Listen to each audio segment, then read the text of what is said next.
What's up, guys? This is three. Count 'em. Take three. The first take failed because I realized 9 minutes in that my microphone wasn't on right. The second one failed because my flash the flash player basically crashed. So this is take three. Let's hope I can get it down. So I want to talk today about my bass, or basically my love for playing bass, where it came from, how it developed, more recent developments, etc., etc. So to give the short end of the story, I suppose, because I've already told it twice now, is that my good friends at the time, Victor and Shawn, who are still my friends, but unfortunately we haven't remained in contact as much as I'd like. Basically, we all wanted to start a band, and they said, we already play guitar. Why don't you play bass? So I basically got a bass, basically. So I got a bass on that pretense, but ironically, we never made a band. So I kept, I did, instead of selling the bass, though, I thought, okay, well, instead of, putting this down, why don't I actually get a hobby and start doing something? Because, up to that point, I didn't really have a hobby. I mean, not that I can remember.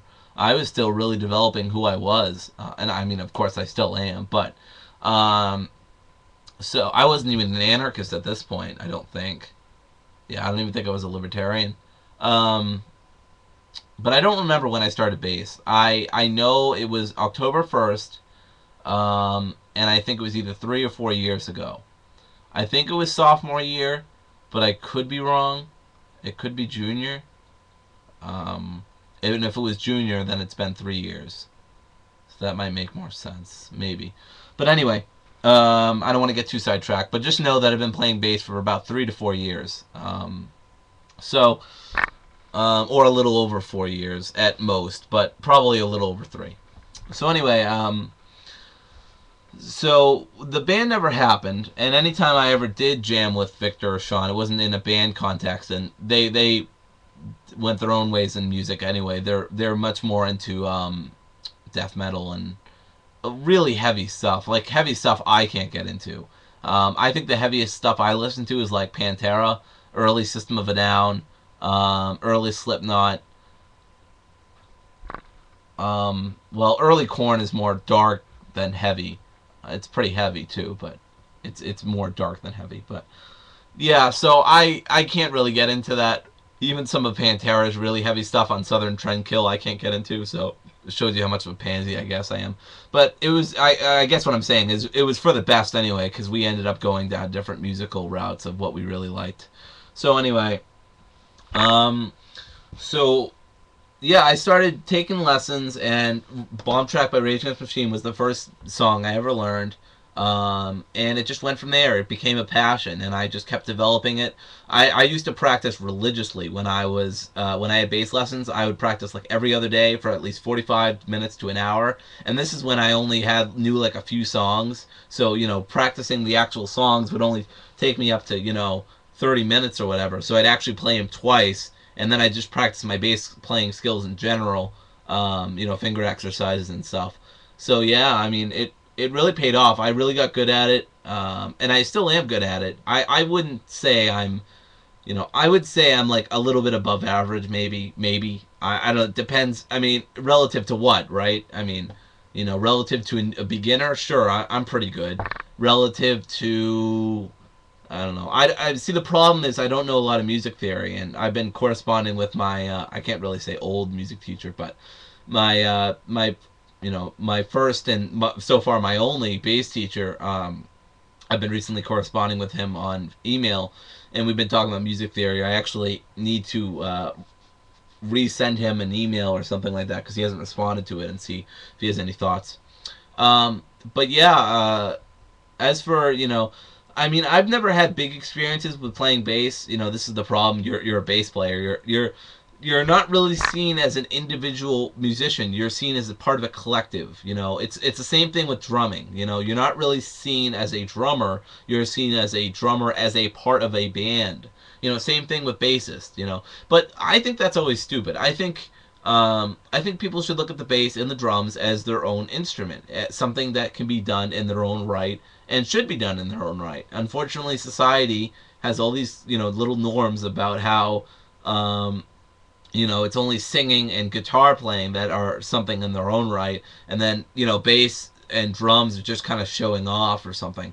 I mean, that's just discounting people like, Victor Wooten and Jaco Pastorius, Flea, Cliff Burton. People have like revolutionized bass playing and are just amazing bass players individually without even being in a band. And in fact, the few clips from the Flea Flicks or whatever they're called that Victor Wooten's in, I don't even like it really. And I much prefer it when Wooten's by himself. I'm no expert on Wooten or anything, but I've heard quite a few of his songs, and he's just fantastic. And so is Flea. Cliff Burton's just absolutely one of my biggest inspirations. And I need to learn a lot more of his bass riffs because unfortunately I don't. And now that I think about it, I'm kind of sad to admit that I don't, because I really consider him one of my biggest inspirations. Because I don't like to settle with just E E E E A D D D D G G G G. It's like so boring, and you gotta mix around. You gotta go E da da da da da da da da da da da. I know that was ridiculous and stupid, but you gotta mix it around. You gotta mix it up. You gotta add fifths. You gotta add sevenths. You gotta go to an octave higher. Play around with the sound. Do some bends. Do some popping and slapping. I mean, that's one of the biggest things about bass. Besides it having four strings, you can play with your fingers on the bass, and you can do little bass solos that actually can sound pretty good if done right. And yeah, it's just the bass is just way underrated. I actually want to, and I know I just completely sidetracked on something I was about to talk about, but I don't remember what it was. And more importantly, I want to talk about during college, I had these experiences where I would, go up on open mic and I would do all these things. I think one of the biggest successes I had was when I did Americana by The Offspring. Like, people were really getting into that because I had practiced it, and and I just did it very well. And plus, there's that line where he just said "fuck" really loudly, and it's just such a great song. And it's really criticizing American society and consumerism and the government and corporation. It's such a great song. So I really recommend looking it up. It's Americana by The Offspring. Such a great song. Before it's Americana was one of their last albums they did before they really turned mainstream punk rock, like pop punk rock, like the shit that Green Day did, except The Offspring still has redeeming values. Green Day is just shit now, and anyone who disagrees with me, I'm sorry, but Green Day is shit. They've been shit since well, I don't want to get on a tangent about this. Sorry. You can ask me if you really want, but Green Day's shit now. Anyway, I love the first. Well, anyway, sorry. So yeah, I really don't like it when people discount bass, and it just gets me upset because the bass and the drums are the main foundation of the band, and without those, you don't have the sound that you hear. It would be a lot less catchy, a lot less rhythmic. The foundation would just, crumble. There wouldn't be a foundation. So, yeah, it was difficult because, during open mics, I would do like 10-minute presentations. I mean, I used to. I learned eventually. It took me a fucking semester to learn this, but I eventually shortened it, cut it in half, and did 5-minute things where I did like a song and then a poem, and then I would basically get off. But I always wanted it to be these grand things that would show off my skills and show how great I was and how great the bass can be. And I guess that just shows how self-important I thought I was, or how self-important I was being. Now that I look back on it, I was like, God, how stupid, You thought you could, entertain these people with a bass guitar for 10 minutes when they don't even think you're an individual musician by yourself. But yeah, I mean, and I made some stupid mistakes too. Like, it really taught me how to know your audience, because like I played "Wish" by Nine Inch Nails. Anybody who knows that song knows it's not really something you would play for a general audience. You'd have to play it for a Nine Inch Nails fan or a specific type of person. But anyway, I didn't, and I threw caution to the wind. It really backfired. No one really applauded after I was done because they were so disturbed by all my stuff. I remember like that performance especially because I started off good. Okay. I think that was Snow. Anyway, I started off great. I did Tom Sawyer by Rush, and I messed it up, but people were still happy that I did it. And then I went into Wish, and then no one knew what to say.